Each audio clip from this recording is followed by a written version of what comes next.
Welcome to this tutorial video for Microsoft Publisher 2019 Working with Templates. This video is designed to provide you with the foundational skills you'll need to use the Microsoft Publisher templates. After watching this video, you'll be able to choose a template for your publications, fill the template placeholders, and add or delete template placeholders. Let's begin with choosing a template. Microsoft Publisher is a template-based software program. This means that after opening Microsoft Publisher, you will see a window that looks similar to what you see here that allows you to choose a template. By default, the featured templates are shown first. But you can search for any kind of template you want to use. If you'd like to use any of these featured templates, you simply need to click on a template and then click Create in the pop-up window. Microsoft Publisher will download that template and then open it in Publisher so that you can begin to edit it. If you'd rather use one of the categories of templates, you can click on any of the categories listed here. I'm going to choose Event. Once you have a category selected, you can focus your choices down even more by using the category list on the right. Clicking on any of these will display its options here in the center.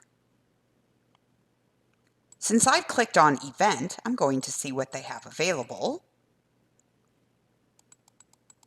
I like this summer flyer, so I'm going to click on that and click Create. Microsoft Publisher downloads that template for me and opens it in Publisher so I can begin to edit it. Now that we've selected a template, we can begin filling the placeholders.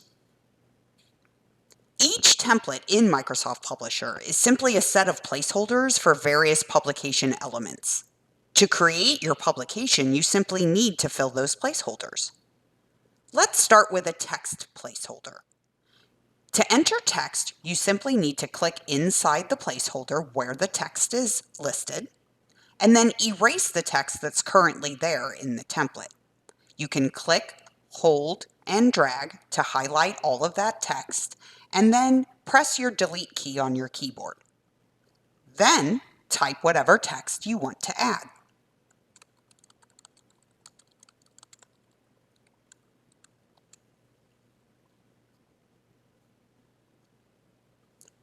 Now, let's fill a picture placeholder. Many templates do include default pictures, but you can change them. For example, in this event flyer, this is a picture that was included with the template. If I would like to change that, I can simply right-click on the picture, and when the pop-up menu appears, point my mouse at Change Picture.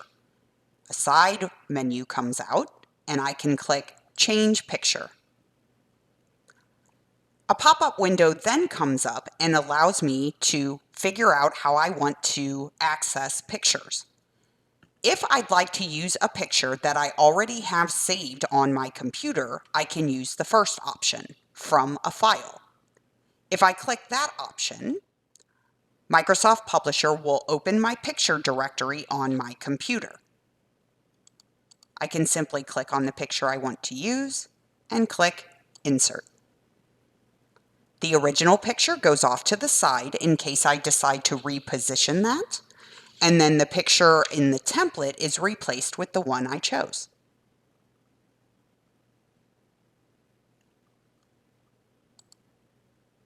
Let's look at some of those other options for inserting a picture.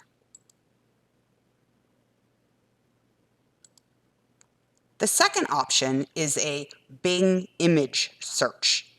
By clicking on this, it's going to open up an internet browser window with pictures that I can choose from categories or enter search words. I'm going to search for a grilling image for my flyer. I type in my keywords, hit enter, and a list of pictures appears. I can simply click on the one I'd like to use and then click Insert. And Publisher will put that image into my template. Let's look at the third option for inserting pictures. The third option is the OneDrive Personal option. This option opens OneDrive, which is a cloud storage service that you can use if you have a Microsoft account. You will also need to have pictures stored in that cloud storage option. Since I don't have a Microsoft account, I can't demonstrate this for you. Just know that it will work very similarly to the other options I've already demonstrated. So we've been talking a lot about the templates in Microsoft Publisher, and sometimes the templates are perfect just the way they are, but other times you might need to add elements to the template to get it just right. We're going to talk about how to add a few elements to a template, specifically additional text boxes, pictures, and online pictures. Let's begin with text boxes. In order to insert an additional text box into the template, you simply need to go up to the ribbon and click on the Insert tab. On the Insert tab, in the middle, there's a Draw Text Box option. I can click on that button, and then my mouse pointer turns into a set of crosshairs. I can click, hold, and drag to draw a text box that I can then type in. After I have drawn the text box, Publisher gives me a blinking cursor so I can immediately begin typing.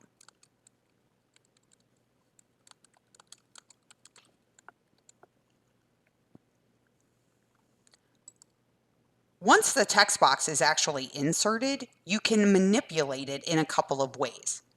Let's say that I've drawn it a little too big, so I need to resize it.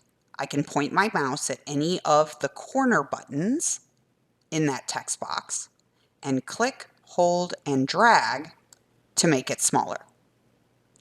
If I need to reposition it, I can point my mouse at the borders and then click, hold, and drag, and I can move that text box around anywhere I want to in my publication. In addition to text boxes, you can also add additional pictures that are saved to your computer. You can get them online or from your OneDrive account. It works very similarly to the process I showed you earlier about changing pictures that come with the template.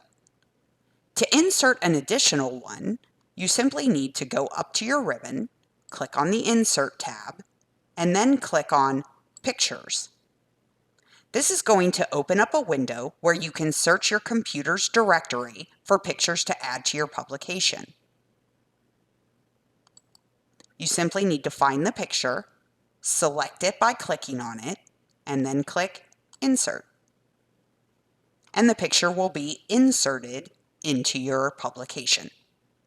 Now, much like the text boxes, you can manipulate this once it's inserted. If you need to resize it, you can point your mouse at any of the corner buttons and click, hold, and drag to resize the picture. If you need to reposition it on a different place in your template, you can simply click, hold, and drag the picture and place it anywhere you'd like. So maybe you'd like to add an additional picture to your publication, but you don't have a suitable one that's saved to your computer. You can get a picture online as well. Go up to your ribbon, click on the Insert tab, and then click Online Pictures. This is going to bring up that Bing catalog of images that you can choose from. You can choose a category, or you can search for pictures as well. And it works exactly like the process I showed you earlier. Those pictures can also be manipulated once they get into your template by clicking, holding, and dragging either a corner point to resize it or a border in order to move it.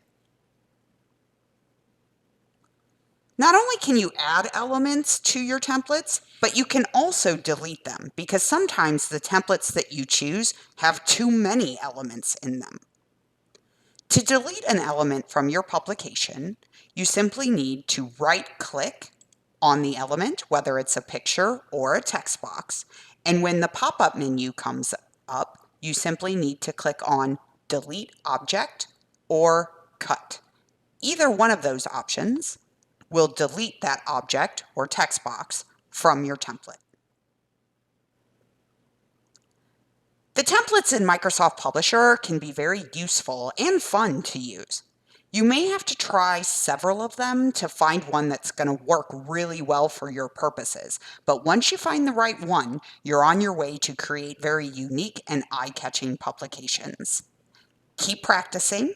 Thanks for watching, and good luck.